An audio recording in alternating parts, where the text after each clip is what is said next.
It is real very bad and sad wetwogerera Zara Toto ku NBS tosobola kuba nti omulaba system zaki kuvuma abantu annas na kuisa mu bantu maaso ku social media eranga brandi ya NBS TV egambibwa kuba nti yali misrepresented and disrespected by this motor mouth TD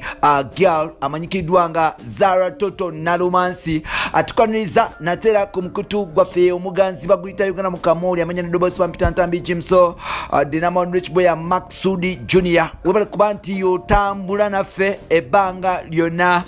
subscribe twagala tuke buli lunaku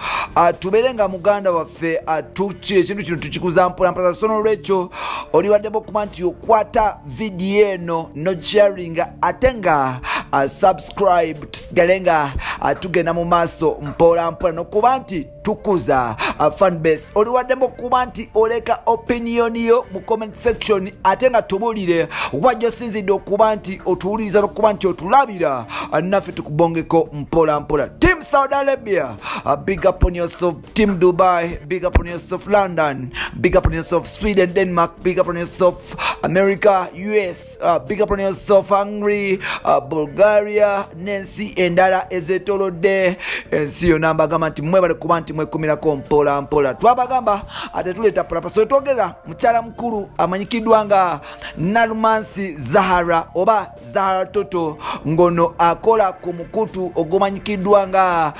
NBS TV bambe bwe twogera gakabaga komba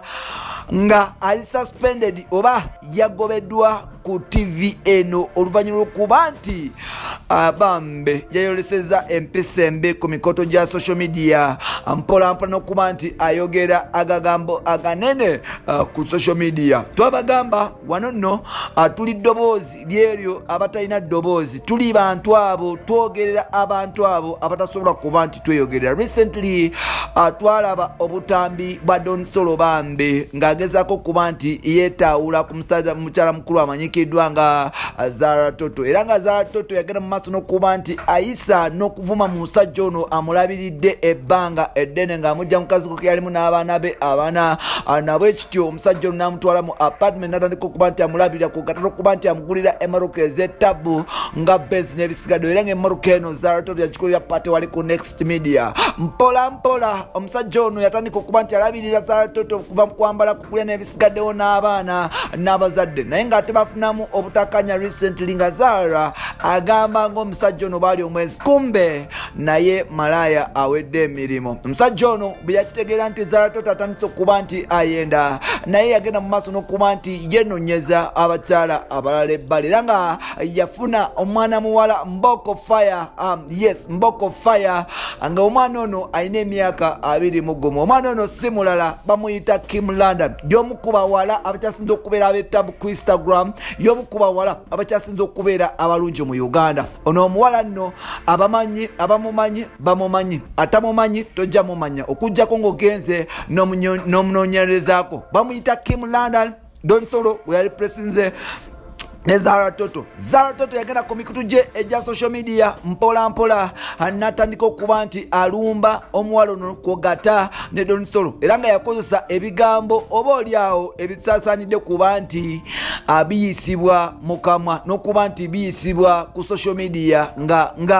ng'okolera brand ne TV eringa NBS Zara Toto yagenda ku mikutu gye ejwa Snapchat natandika ogamba nga bwe yali ayamba Don Solo kumwagala kuba alabikanga ezike and he looks like Anas kino nno kyawawaza amatu g'abantu kogata n'abawuliriza n'abalabi ba Next Media oba Next Radio abagisoma olupapulo lwabwe olumanyikiddwa nga Nel Post oba blog yabwe emanyikiddwa nga Nel Post kwogata ne TV Sanyuka Salama kwogata ne NBS bano no bagamba nti abafani bagamba nti yowaye NBS ye mwabaki okuba nti mmwe muleeta omukozi ng'oyo anatandika okuba nti atuwemula ate nga temumugambako bano nno bayise Zara Toto mu meeting ey'ekimpatiira nabwe kityo ladduka misinde era nga Zara Toto ne bamutuuza bamulanga okuba nti awemula ku social media n'okuba nti akosa brand ya NBS TV bubi n'okuba nti assa ekitiibwa kyabwe wansi. Wano nno Zara mu kuba nti yeewozaako yagamba nti obulamu bwe oba social media tebulina bwe bukwataganira na mulimo gwe, so n'olwekyo batwale saavisi ze. Yes, batwale saavisi ye naye nga yes ebya social media ye babireke. Wano nno oba okwontana n'amateeka kuba ennaku zino social media erina impact nnyo ku development of mainstream medias nezisigaddewo, so n'olwekyo Zara wano batandika okuba nti bamukaliza. Zara nno y'omu ku bakyala abatalina mpisa betulina mu media industry. Sorry okukyogera nti recently yali agezaako okuba nti agobya banne bwe bakola show emanyikiddwa nga SNL Legendary MC Passe kwogata ne DJ Faizo ng'agamba nti tasobola kukola nabo bano bafala bakataala bakadde, tasobola kukola nabo bakadde, so n'olwekyo yoyo Zara toto waabwe no mu kubigattagatta. Zara recently yavuddeyo n'alaga video nga beekisinga era amawulire galaga nti ono bamukolera mu mmotoka. Bano nno NBS ebigatta n'ebijjako bamaliriza omukyala ono bamuwumuza era nga kiteebereza okuba nti ayinza okuba nti agobebwa. Zara ye mu kwogera kwagamba mbu ali busy mu Momonyabo promotion era nga